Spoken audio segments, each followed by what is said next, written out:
De l'herbe synthétique et des moutons artificiels, symbole d'une industrie qui consommerait moins d'énergie fossile.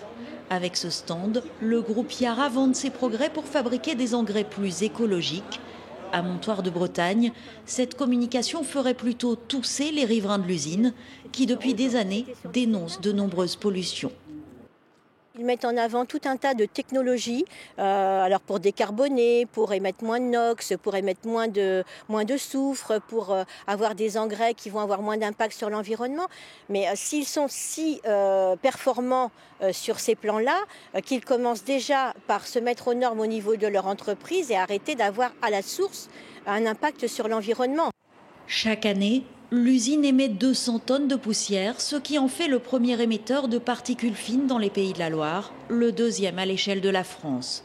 Le site Yara est également champion pour les rejets de phosphore et d'azote qui favorisent la prolifération des algues vertes.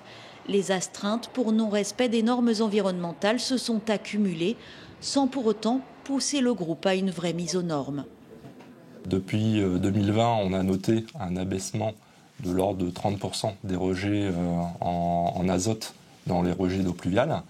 La situation ne s'est malheureusement pas améliorée en ce qui concerne les rejets atmosphériques.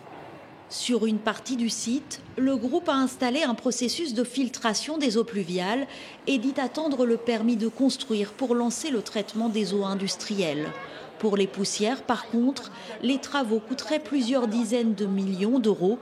Le président de Yara France dit avoir un accord de principe avec l'État français.